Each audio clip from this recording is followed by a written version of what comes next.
So by law, it says that a banker is a person who engages in the business of banking. So that would mean you, because you engage in the business of banking. But I'm going to explain even further. Now, banking itself is the business carried on by or with a bank, all right? And a bank is to keep money at, deposit funds in a bank, or to facilitate a transaction. So let's talk about those three definitions right there and why this is important to you, okay? Now, with this whole decentralized finance and it being non-traditional banking, in order for you to get the concept of what it is, you need to understand some basic fundamentals, like what is a bank, who can bank, how can you bank, and what gives you the freedom to bank, all right? Now, by law, and when I say by law, I'm saying I'm in the United States, so if you're viewing this outside of the United States, this actually applies all around the world, the definition that I gave you, as well as what I'm going to explain. Now, the reason why this would apply to you wherever you are in the world is because this is covered by something called Uniform Commercial Code, okay?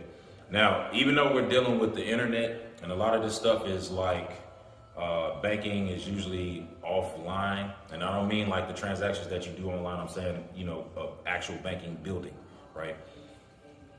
When you, as a person who conducts transactions, right, you think that you're a customer to a bank. Technically you are, but you don't realize that when you walk into a bank and you make a deposit or you withdraw, that you're engaging in banking as a banker.